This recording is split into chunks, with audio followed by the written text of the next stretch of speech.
고객을 안달나게 하는 카피라이팅의 비밀 딱 5분 만에 훔쳐보자. 여러분, 안녕하세요. 오늘 소개할 책은 바로 스토리 설계자입니다. 혹시 내 상품은 훌륭한데 왜 안 팔릴까 고민하신 적 있으신가요? 그렇다면 이 책이 바로 해답입니다. 핵심 포인트. 고객의 욕망을 꿰뚫는 카피라이팅, 딱 한 줄의 카피가 사업의 흥망을 좌우합니다. 이 책은 펜을 잡아본 적 없는 사람도 쉽게 카피를 써낼 수 있는 31가지 비결을 알려줍니다. 카피라이팅은 전략이다. 무작정 카피를 쓰기 전에 시동을 걸어야 합니다. 헤드라인 템플릿, 고객 아바타 만들기, 스텔스 클로징 등 다양한 전략을 통해 카피라이팅의 A to G를 배울 수 있습니다. 세일즈 자체를 가르치는 책, 단순한 카피 쓰기를 넘어 세일즈 기술을 글과 말에 적용하는 법, 고객의 행동을 유도하는 법 등 세일즈의 모든 것을 담았습니다. 놓치면 후회할 3가지 꿀팁. 1.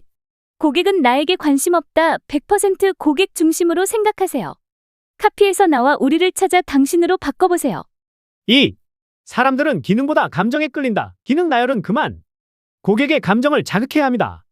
드릴을 예로 들면 강력한 힘보다는 유능해지는 기분을, 안전 기능보다는 아이의 안전을 강조하는 것이죠. 3. 카피라이팅은 상품 제작 전에 카피를 먼저 쓰면 상품 제작의 청사진이 됩니다. 개발자와의 논의에서도 자신감을 얻을 수 있죠. 이 책 누구에게 추천할까요? 초보 사업가, 카피라이팅부터 세일즈까지 사업의 기본기를 다지고 싶은 분, 마케터, 매출 2배, 3배 상승을 꿈꾸는 분, 1인 기업, 프리랜서, 혼자서도 멋진 카피를 쓰고 싶은 분, 잠깐. 이런 분들은 주목. 내 상품은 너무 평범한데. 걱정 마세요. 상품이 대단하든 소박하든 법칙은 같습니다. 카피라이팅은 어려워 괜찮습니다. 저자의 수십 년 경험이 담긴 31가지 비법을 따라하면 누구나 쉽게 명카피를 쓸 수 있습니다. 홍보는 외주 맡기면 되지. 잠깐! 카피는 직접 쓰는 게 훨씬 효율적입니다. 이 책만 있으면 빠르게 노하우를 익힐 수 있습니다. 이 책은 단순한 카피라이팅 책이 아닙니다. 오늘날 기업과 자영업자에게 필수적인 생존 가이드입니다. 여러분도 스토리 설계자를 통해 사람들의 지갑을 여는 설득의 기술을 익히고 더 많은 돈을 벌고 더 많은 사람을 만족시키고 세상에 긍정적인 영향을 미치는 멋진 사업가가 되시길 바랍니다. 영상이 유익했다면 구독과 좋아요 잊지 마세요. 궁금한 점은 댓글로 남겨주세요. 다음 영상도 기대해주세요. 그럼 좀 더 자세한 책 소개로 들어갑니다. 964번째 책 소개입니다. 책에서 일부 내용을 발췌하여 소개드립니다. 책 제목 스토리 설계자. 저자 짐 에드워즈. 출판일 2024년 8월 30일. 상상 빌더 한 줄 요약. 고객의 욕망을 꿰뚫는 카피라이팅을 알자. 책 소개. 고객의 마음을 단숨에 사로잡는 카피라이팅 스킬 31가지. 상품이 이토록 훌륭한데 왜 이렇게 안 팔릴까? 사업을 하는 사람이 가장 불안해지는 순간은 상품에 대한 확신이 매출로 이어지지 않을 때다. 문제의 근본은 품질도 가격도 아닌 바로 세일즈 카피라이팅. 이를 단숨에 해결해줄 책이 나왔다. 마케팅 설계자를 쓴 러셀 브런슨과 함께 사업가 수천 명을 도우며 상품, 코칭, 소프트웨어를 판매하여 수천만 달러 매출을 올린 짐 에드워즈의 신간 스토리 설계자다. 이 책은 단순한 카피 쓰기를 넘어 세일즈 자체를 가르친다. 세일즈 기술을 글과 말에 적용하는 법, 클릭, 사이트 방문, 양식 작성, 전화 상담, 구매까지 고객의 행동을 유도하는 법을 여기서 전부 익힐 수 있다. 저자 소개. 저자 짐 에드워즈. 세일즈맨. 역사학 전공으로 윌리엄 메리 칼리지를 졸업한 후 세일즈 커리어를 시작해 18개월 동안 주파수 공용 통신기, 핸드폰, 보험, 다이어트 상품, 묫자리 등을 팔며 7군데의 일자리를 전전했다. 모기지 비즈니스에 진입하고 나서야 그는 사람들이 원하는 상품을 판매하고 적절한 세일즈 메시지로 적절한 시기에 적절한 장소에 등장하는 것이 얼마나 큰 위력을 발휘하는지 깨달았다. 1997년 짐은 세계 최초로 온라인에서 전자책을 판매하는 사람 중 하나였다. 이때 직접 반응 카피라이팅을 배우기 시작했고 전자책이 불티나게 팔리며 뉴욕타임스, 안트러프러너를 포함해 전 세계 다수의 온오프라인 매체에 소개되었다. 1998년부터는 10년간 더 넷 리포터라는 신문 칼럼을 기고했다. 짐은 카피라이팅 기술로 자신의 상품, 서비스, 코칭, 온라인 소프트웨어를 판매해 수천만 달러 매출을 달성했다. 그는 세일즈를 전혀 모르는 사람들을 도와 상품을 파는 법을 알려주고 이들이 세상의 메시지와 상품, 가치를 전하도록 이끄는 일에 진심으로 열정을 갖고 임한다. 책에서 얻은 내용. 내 광고는 독보적인 0.5%에 속할까? 고객이 먼저 관심을 주고 지갑을 여는 카피라이팅의 비밀. 사람들은 하루 평균 약 193개의 광고에 노출된다. 대부분이 광고를 보자마자 뭐야? 광고잖아. 라고 시큰둥하게 넘길 것이다. 독일의 온라인 광고 수익화 및 필터링 솔루션 기업 아이오의 조사에 따르면 전 세계에서 온라인 광고를 차단하는 사용자가 현재 9억 명에 계속 증가하는 추세며 이로 인한 2024년 손실은 540억 달러로 예상된다. 이제 막 사업을 시작하려는 혹은 초보 마케터로서 실적을 높이려는 당신은 시작부터 매우 불리한 위치에 놓였다. 200여 개에 달하는 광고 중 외면받지 않고 고객의 주목을 얻는 유일한 광고. 0.5%의 벽을 넘는 광고의 핵심은 무엇일까? 기능이 뛰어난 제품 서비스? 저렴한 가격? 치밀한 퍼널? 방대한 잠재 고객의 연락처 리스트? 틀렸다. 지금 필요한 것은 사람들이 상품을 갈망하여 알아서 구매하도록 유도하는 스토리를 담아낸 세일즈 카피라이팅이다. 세일즈 전문가 짐 에드워즈의 신간 스토리 설계자는 이 과제를 해결해주는 책이다. 저자는 1997년 세계에서 거의 최초로 온라인 퍼널로 전자책을 판매해 엄청난 매출을 발생시켜 뉴욕타임스, 안트러프러너 등 유수의 매체에 소개되었으며 마케팅 설계자의 저자 러셀 브론슨과 카피라이팅 솔루션 퍼널 스크립트를 공동 설립, 사업가 수천 명의 카피 작성을 도우며 수천만 달러 매출을 올렸다. 이 책은 저자의 수십 년 세일즈 경험으로 밝혀낸 카피라이팅의 31가지 비법을 공개한다. 카피라이팅의 대가가 말하는 초보 사업가 마케터의 흔한 착각 3가지. 1. 고객은 나에게 관심이 많다? 당신이 물건을 살 때를 떠올려보자. 당신은 무엇에 신경 쓰는가? 지불한 돈만큼의 가치가 있는지, 원할 때 받을 수 있는지, 그것이 욕구를 충족시키는지만 신경 쓴다. 판매자가 오늘 과연 즐거운 하루를 보냈는지 따위는 전혀 관심이 없다. 따라서 저자는 100% 고객 중심으로 관점을 전환하라고 조언한다. 한 가지 팁은 이렇다. 카피에서 저는, 저희, 우리는, 우리라는 단어를 찾아 당신은, 당신의, 당신으로 고치는 것이다. 2. 사람들은 기능을 중요시한다. 예를 들어 전동 드릴에 카피를 쓰라고 하면 대체로 이렇게 적는다. 18V 충전, 리튬이온 전지, 13종 사이즈 비트. 하품이 나올 만큼 지루하다. 이런 기능은 사양 설명서에 적어야 한다. 이 책은 드릴에도 정서적으로 접근해야 한다고 주장한다. 사람들은 감정으로 구매하고 이성으로 구매를 합리화한다. 이 드릴을 가지면 멋지고 유능해질 것 같다는 기분이 들도록 해야 한다. 또한 드릴 앞쪽에 자석이 있어서 자녀의 머리에 나사가 박히는 사고를 피할 수 있습니다라고 감정을 불러일으켜야 한다. 3. 상품 제작이 먼저, 카피라이팅은 나중 일이다. 판매를 급격하게 늘리는 비결은 상품을 만들기 전에 카피를 완성하는 것이다. 카피를 나중에 쓰면 너무 과장하는 건가? 하는 부정적인 생각이 들며 글을 얼버무리게 된다. 반대로 카피를 앞서 쓰면 이는 단순한 설명서가 아닌 상품 제작의 청사진이 된다. 저자는 이로써 개발자 디자이너와의 논의에서도 유리해진다고 설명한다. 그런 기능은 만들기 어려운데요라며 개발자가 불평할 때 고객에게 이미 제안했으므로 어떻게든 구현해야 합니다. 라고 당당히 말할 수 있다. 이것은 카피책이 아니다. 오늘날 기업과 자영업자에게 필수적인 생존 가이드. 이 책은 사실 단순한 카피라이팅을 넘어 31가지 세일즈 스킬을 소개하는 책이다. 온라인 광고의 목적은 무엇인가? 카피라이팅은 평범한 글쓰기와 무엇이 다른가? 문제 동요 해결, 비포 애프터 브리지를 비롯한 다양한 세일즈 공식, 추천사가 없을 때 유용한 전략 등 저자가 말하는 패턴을 따라가기만 하면 누구나 쉽게 명카피를 써내며 매출을 2배, 3배로 키울 수 있다. 그런데 이런 걱정을 하는 사람이 있다. 내가 파는 물건은 휘황찬란한 최신 전자기기나 인플루언서 강연이 아니라 플라스틱 막대나 종이 쪼가리처럼 보잘것없는데 여기에도 멋진 카피를 붙일 수 있을까? 가능하다. 상품이 대단하든 소박하든 법칙은 달라지지 않는다. 책의 내용을 찬찬히 따른다면 고객이 당신의 상품을 꼭 갖고 싶게끔 이끌 수 있다. 특히 이 책은 홍보는 외주로 돌리는 오늘날의 사업 현실에 딱 맞는 유용한 조언을 건넨다. 대부분의 기업이, 심지어 대기업도 카피라이팅은 외부에 맡겨야 한다고 당연하게 여긴다. 나는 사장이니까, 나는 디자이너니까, 나는 총괄 매니저니까 카피는 쓰지 않아. 이런 생각이 어떤 문제를 일으킬 수 있고 이에 어떻게 대처해야 하는지 자세히 이야기한다. 결론은 이렇다. 카피는 직접 쓰는 게 훨씬 효율적이다. 스토리 설계자만 있으면 매우 빠르게 노하우를 터득할 것이다. 지갑을 여는 설득의 기술. 약 15년 전쯤 갓 결혼을 하고 대학 운동선수로 활동하던 당시 처음으로 내 사업을 시작하고 싶다는 생각에 휩싸였다. 단지 돈을 벌고 싶다는 생각뿐 아는 게 하나도 없었다.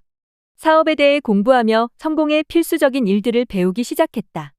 훌륭한 상품을 만들고 퍼널을 구성하고 트래픽을 유인하고 이메일 리스트를 만들고 카피를 쓰는 것 말이다. 온라인 사업을 성장시키는 데 필요한 여러 가지 요소를 배우는 과정이 하나같이 즐거웠지만 단 하나, 카피를 쓰는 것만은 힘들었다. 대학에 다닐 때도 글쓰기는 좋아하지 않았고 솔직히 말해 소질도 없었다. 때문에 사람들의 조언에도 불구하고 카피 작성을 제외한 다른 모든 일에 집중하기로 했다. 훨씬 나은 신제품을 만들어도 항상 내 제품이 경쟁사들보다 판매가 저조한 현상을 이해할 수가 없었다. 내 제품이 더 나은데 왜 사람들은 내 제품이 아니라 저 업체들 제품을 사는 걸까? 몇 가지 아이디어를 실현하는데 연달아 실패한 후에야 사업체를 성공으로 이끄는 요인은 상품이 아니라는 사실을 깨달았다. 고객이 제품을 사지 않고는 못 베길 정도로 강력한 욕구를 일으키는 능력이 중요했다. 다시 말해, 세일즈 카피라이팅 말이다. 이게 핵심이었다. 결국 나는 항복하는 마음으로 좋은 카피란 무엇인지 공부하기 시작했다. 사람들이 상품을 구매하는 심리를 이해하고 싶었고 이해해야 했다. 공부를 할수록 성공한 마케팅 캠페인에서 공통적으로 드러나는 패턴이 눈에 들어오기 시작했고 그 패턴을 내가 판매하는 상품에 적용하는 법도 깨우쳤다. 조금씩 변화해 나가며 카피라이팅에 정통하기 시작할 때 즈음 아주 흥미로운 사실을 깨달았다. 훌륭한 상품도 내게 큰 돈을 벌어주지 못했다. 굉장한 퍼널도 내게 큰 돈을 벌어주지 못했다. 트래픽도 내게 큰 돈을 벌어주지 못했다. 이메일 리스트도 내게 큰 돈을 벌어주지 못했다. 내가 좋은 카피를 쓰는 법을 깨우치지 못했을 때 이런 것들은 하등 의미가 없었다. 결국 상품이 팔리지 않았으니까. 트래픽을 유인해도 고객으로 전환되지 않았다.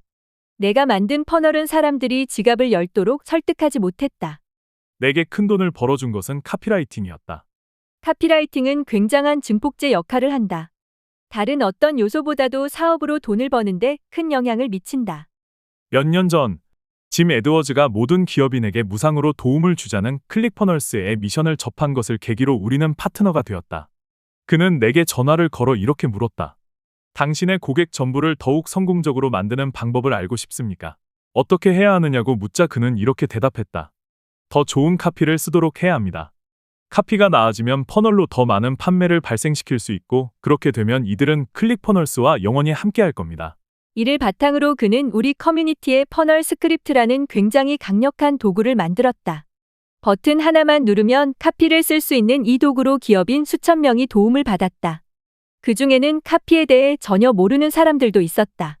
그동안 온라인 사업에서 한 번도 성공하지 못했던 사람들이 이 도구를 이용해 잠재 고객을 얻고 돈을 벌고 성공하는 모습을 지켜봤다. 작년부터 책을 쓰기 시작하며 짐은 더 많은 사람이 카피라이팅을 정복하도록 돕는 것이 목표라고 말했다. 굉장히 어려운 과제이지만 적임자가 있다면 바로 짐이라고 생각한다. 이 책을 제대로 읽는다면 더 많은 돈을 벌고 더 많은 사람을 만족시키고 영향력을 넓혀 당신만의 방식대로 세상을 바꿀 수 있을 것이다.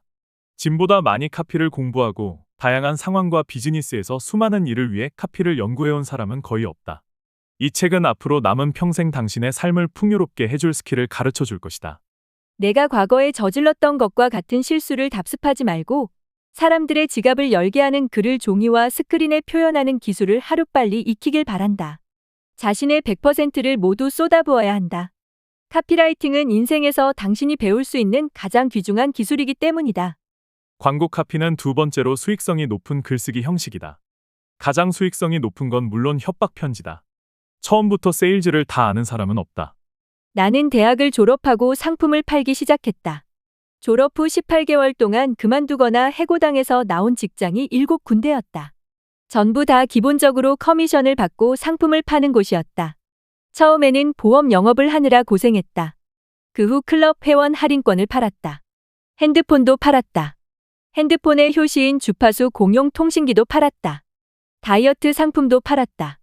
심지어 묘지를 사전 판매하는 일도 했다. 즉 버지니아주의 햄프턴에서 집집마다 돌며 아직 살아있는 사람들에게 묘지를 팔았다는 소리다. 웬만한 건 거의 다 팔아봤다고 봐도 무방하다. 다이어트 회사에서 일할 당시 한 여성에게 상품을 판매했던 일을 계기로 모기지 브로커가 되면서 이런 생활도 끝을 맺었다. 다이어트 프로그램을 판매하는 내게 그 여성은 이렇게 말했다. 제 비즈니스에서 엄청난 활약을 하실 수 있을 것 같은데요. 그 말을 듣고 이런 생각이 들었다. 난 여러 업계에 있었으니 이 여성분이 무슨 일을 하는지 한번 들어보자. 그녀는 자기의 일이 모기지 비즈니스라고 설명했고 나는 이렇게 답했다. 네, 좋아요. 모기지 비즈니스는 사람들이 원하는 것, 필요로 하는 것을 파는 일이다. 돈이 필요한 사람들이 모기지를 원한다. 이를테면 그들은 집을 살 돈이 필요한 사람들이므로 돈이란 재화를 팔려고 갖은 애를 쓰지 않아도 된다. 한번 해보기로 결심한 나는 얼마 지나지 않아 어려운 일은 판매가 아니라 적절한 타이밍에 고객 앞에 등장하는 것임을 깨달았다. 모기지 상품 전환을 유도하는 전화 스크립트와 광고 문안을 쓰며 세일즈 카피라이팅의 세계를 처음 경험했다. 그게 시작이었다. 이후 나는 모기지를 받을 때 손해보지 않는 법을 가르쳐주는 프로그램도 만들었다. 수많은 사람이 모기지 브로커에게 속아 넘어간 모습을 목격했었다. 또한 직거래로 집을 판매하는 법을 설명하는 책도 썼다. 1997년 내가 만든 상품들을 온라인에 소개하며 세일즈 레터, 이메일 티저, 광고 우편에 들어가는 요즘 말로 세일즈 카피와 세일즈 카피라이팅이라고 하는 개념을 배웠다. 세일즈 카피라이팅 실력을 늘리겠다고 결심한 뒤 관련 교육이 있는지 찾아봤다. 그러다 말론 샌더스라는 이름의 한 남성이 진행하는 코스를 접했다. 세일즈 레터를 구성하는 여러 요소를 설명하는 그의 녹음본을 들었다. 그때 비로소 카피라이팅은 단순히 종이에 글을 적고 효과가 있기만을 기다리는 일이 아님을 깨달았다. 카피라이팅은 구성과 전략이다. 클로드 홉킨스의 저서 과학적 광고를 포함해 카피라이팅에 관한 책을 읽기 시작했다. 홉킨스의 책은 짧지만 우리가 알고 기억해야 할 중요한 내용을 모두 담았다. 다른 사람들의 책을 읽는 것이 분명 도움은 되지만 당신이 할 수 있는 가장 좋은 방법은 무엇이든 당신의 지갑을 열게 한 세일즈 카피를 읽는 것이다. 이런 카피야말로 당신이 연구해야 할 대상이다. 당신의 감정을 건드린 카피이기 때문이다. 이 부분은 나중에 자세히 이야기하겠다. 한 가지 알아둘 사실이 있다. 내가 아는 한나는 다른 누군가를 위해서 세일즈 카피를 써본 적이 없고 오직 내 상품을 소개하는 카피만 썼다. 나보다 내 상품을 더욱 잘 팔 수 있는 사람은 없다는 사실을 일찍이 깨달았기 때문이다. 또한 처음 온라인 판매를 시작할 당시 나 대신 세일즈 레터를 작성해 줄 사람을 고용할 여유가 없었기에 직접 쓰는 법을 배워야 했다. 처음 만들었던 웹사이트는 20페이지 가량 되었다. 내가 뭘 하는지도 모르는 때였다. 이후 장문의 한 페이지짜리 세일즈 레터를 접했다. 커다란 글씨로 구매를 유도하는 메시지를 띄운 페이지 내에서 스크롤만 내리면 되는 포맷이었다. 그래서 나는 20페이지 웹사이트를 한 페이지 세일즈 레터로 바꿨다. 인쇄물로 출력해보면 10페이지 가량 나오겠지만 어쨌거나 사이트상에서는 한 페이지였다. 하룻밤 새 매출이 250% 상승했다. 그때 번뜩하는 깨달음을 얻었다. 돈을 더 벌고 싶으면 좋은 세일즈 카피를 쓰는 게 핵심이야. 트래픽을 더 많이 유도하는 일과는 상관이 없었다. 내가 웹상에서 얼마나 설득력 있는 구매 유도 메시지를 쓸 줄 아느냐가 전부였다. 지난 몇 년간 내가 쓴 세일즈 레터들로 $400만 이상의 매출을 발생시켰다. 하나는 $250만 가까이, 다른 하나는 $29 전자책 상품으로 $150만 이상을 달성했다. 참고로 $29짜리 상품으로 $150만 매출을 기록하려면 굉장히 많이 팔아야 한다. 반드시 기억하라. 당신이 파는 상품의 카피를 당신보다 더욱 잘 쓸 수 있는 사람은 없다. 오디언스 마케팅의 대상으로서 광고에 노출되는 사람들 옴기니에 닿는 법을 아는 사람이 바로 당신이기에 가능하다면 카피를 직접 만들어야 최소한 수정해라도 참여해야 한다. 백지 상태에서 카피 쓰는 법을 배우는 데는 시간이 걸리지만 그만큼 정말 가치 있다. 위로가 되는 사실은 누구도 $100만 카피라이터의 재능을 타고나지 않는다는 점이다. 세일즈 카피를 정확히 어떻게 써야 하는지 처음부터 아는 사람은 없다.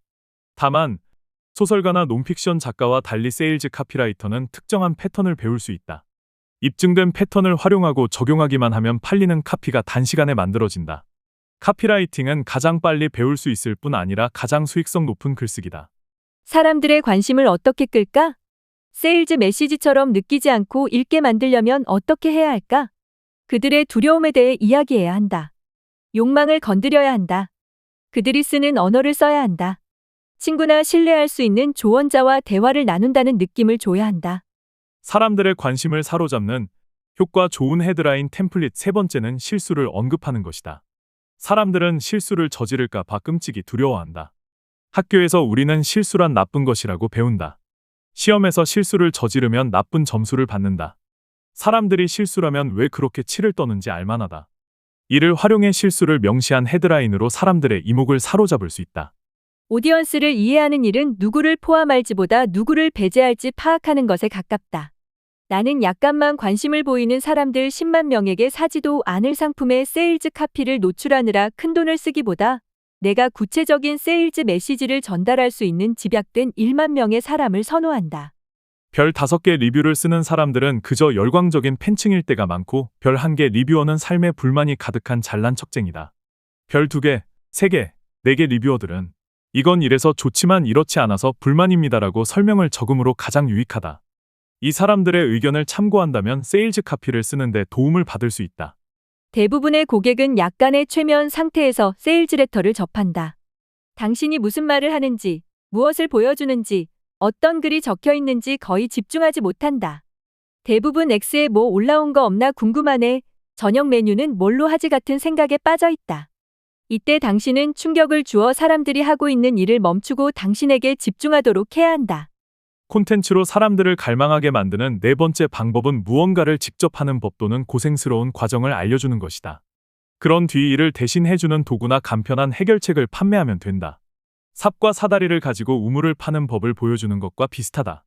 우물을 만드는 모든 과정을 하나씩 가르쳐준 뒤 마지막에 이렇게 말한다. 축하합니다. 이제는 우물 파는 법을 완벽히 습득하셨군요.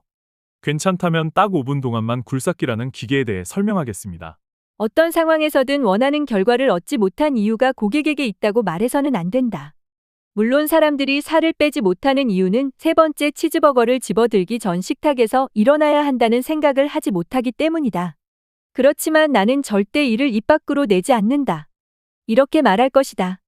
당신 잘못이 아닙니다. 그동안 거짓 정보로 인해 탄수화물과 단백질, 채소의 관계를 잘못 알고 계셨으니까요. 식단만 바꾼다면 살이 빠지기 시작할 겁니다. 당신의 제안이 몇십 센트의 가격으로 몇 달러의 제품을 판매하는 것처럼 보여야 한다. 이렇게 생각하길 바란다. 누군가 1달러 지폐를 장당 10센트씩만 받고 당신이 원하는 대로 팔겠습니다. 얼마나 구매하시겠습니까? 라고 묻는다면 당신은 가능한 한만이요. 라고 답할 것이다. 고객들이 바로 이런 기분을 느끼도록 해야 한다. 온라인 광고의 유일한 목적은 타깃 오디언스가 하던 일을 멈추고 클릭하게 만드는 것이다. 이것 외에 다른 이상한 사람들이 온라인 광고는 브랜딩이니 뭐니 떠들어대는 말은 모두 사실이 아니다. 온라인 광고의 단 하나의 목적은 타깃 오디언스의 시선을 사로잡아 클릭하게 만드는 것이다. 고유 강점 USP은 다른 유사한 아이템과 당신의 상품 또는 서비스가 어떤 점에서 구별되는가를 말하는 개념이다. 후크는 이 구별되는 요소에 호기심을 유발하는 아주 짧은 스토리다. 예시를 보여주겠다. 3분 동영상으로 롱드라이브 문제의 90%를 고칠 수 있습니다가 USP라면 후크는 외다리 골퍼가 타이거 우즈의 드라이버 비거리 기록을 뛰어넘었다일 것이다. 가능하다면 판매할 상품을 제작하기 전에 완벽한 제안을 만들어야 한다. 이미 완성된 상품을 두고 카피를 쓸 때는 비판적인 사고가 불쑥불쑥 튀어나와 이게 사실이야? 라고 묻기 때문이다. 나는 정말 멋진 제안과 최고의 세일즈 카피를 만들고 난 뒤 이를 만족시키거나 심지어 능가할 상품을 제작하는 순서를 훨씬 선호하는 편이다. 이때 카피는 상품 설명서가 아니라 상품 제작의 청사진이 된다. 카피라이팅이란 무엇인가? 사람들은 소비를 좋아한다. 세일즈 카피는 사람들이 당신의 상품을 구매하도록 도와준다. 말하는 방식은 달라졌을지라도 카피라이팅의 의도는 변하지 않았다. 희망, 두려움, 꿈, 욕망은 사람들의 구매 동기다. 누구나 세일즈 카피를 잘 쓸 수 있다. 연습이 필요할 뿐이다. 강력한 구매 이유 10가지. 돈을 번다. 돈을 아낀다. 시간을 아낀다. 수고를 피한다. 신체적, 정신적 고통에서 벗어난다. 더욱 편안해진다. 건강을 위해 청결 위생을 강화한다. 칭찬을 듣는다. 더욱 사랑받는다. 인기를 얻거나 사회적 지위를 높인다. 고객은 당신에게 관심이 없다. 세일즈 카피를 잠재 고객의 이야기로 만들어라. 카피를 다시 읽어보고 저는, 저희, 우리는, 우리의 라고 적힌 부분을 찾는다. 그런 후 관점을 바꿔 당신이 아니라 잠재 고객이 중심이 되는 카피로 수정한다. 명심하라. 잠재 고객은 당신을 신경 쓰지 않는다. 이들은 자신의 욕구가 충족되고 문제가 해결되고 두려움이 사라지고 욕망이 채워지는지에만 신경 쓴다. 세일즈 카피라이팅에 대해 당신이 알아야 할 모든 것. 즐겁게 읽었길 바란다. 당신이 판매를 이뤄내도록 돕는 것이 이 책의 목표다. 한 가지 위험할지도 모를 고백을 하자면 이 책은 카피라이팅 책이라기보다는 세일즈 책에 가깝다. 카피라이팅만큼 어쩌면 그보다 더 세일즈를 다루었다. 세일즈 기술을 배우면 그 전략을 글과 말에 적용할 수 있기 때문이다. 지금껏 당신은 세일즈 메시지를 구성하는 법과 대화로 상대에게서 어떠한 행동을 유도하는 법을 배웠다. 책의 끝에 이르렀지만 바라건대 이것이 당신의 시작점이라 믿는다. 나로 인해 판매 실력을 늘리고 싶다는 마음이 생겼길 바란다. 판매 실력이 좋아진다는 것은 돈을 버는 데도 능숙해진다는 뜻이다. 사람들을 도우며 돈을 버는 일은 전혀 문제되지 않는다. 이 책은 당신의 잠재 고객과 명료하게 소통하는 법도 다루었다. 이 세 가지 기술 판매하고 돈을 벌고 명확하게 소통하고 을 당신의 일부로 만들어야 한다. 그러면 삶의 거의 모든 측면에서 굉장한 차이를 경험하게 될 것이다. 이 책에 등장한 비밀을 모두 당신 것으로 삼아 카피라이팅에 적용하고 더 많이 판매하길 바란다. 그 과정에서 진정성 있는 태도로 다른 사람들이 삶 속에서 변화를 맞이하도록 도와주어야 한다. 그것이야말로 모두를 위한 진짜 윈윈이다. 도저히 상품을 구매하지 않을 수 없는 멋진 카피를 만드는 요소가 무엇이라고 생각하시나요? 간단하게 말하자면 당신의 상품으로 고객이 원하는 결과를 얻을 수 있다는 믿음을 주는 카피라고 본다. 이들이 문제가 해결될 거라고 믿는다면 욕망을 이루고 바라던 돈을 벌고 돈을 아끼고 시간을 아끼고 수고를 피하고 고통에서 벗어나는 등등 이들이 원하는 바를 이룰 수 있다고 믿는다면 구매하지 않을 수 없다. 그렇게 믿는다면 말이다. 그래서 사람들을 사로잡는 것, 정서적으로 호소하는 장치가 중요하다. 당신에게만이 아니라 사람들에게도 어떤 가치를 전해줄 수 있다는 증거가 중요하다. 지금 언급한 내용이 사람들의 머릿속에 있는 체크리스트다. 첫째, 이게 효과가 있을까? 둘째, 다른 사람에게는 효과가 있었나? 셋째, 내게도 효과가 있다고 믿을 수 있을까? 작동법을 알려주는 시연 영상과 같은 단순한 도구면 충분할 때도 있다.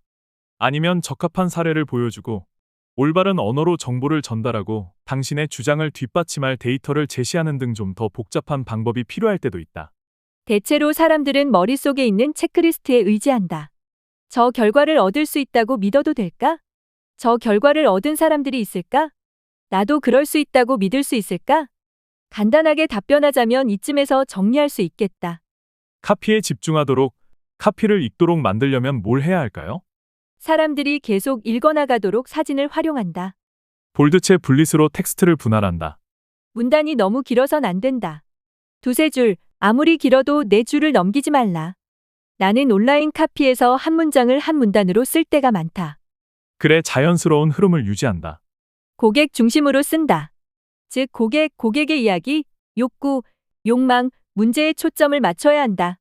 당신과 당신 상품에 관한 이야기는 전부 고객에게 어떤 혜택을 줄 수 있는지, 어떻게 도울 수 있는지, 고객의 삶을 어떻게 풍요롭게 만들고 향상할 수 있는지, 어떻게 고객의 고통을 줄이고 두려움을 사라지게 만들 수 있는지로 전환해 설명한다. 고객에게 초점을 맞춰 자연스럽게 흐름을 유지하고 글을 길게 끌지 말라. 의미를 말하고 감정에 집중한다. 지금까지 상상빌더였습니다. 감사합니다.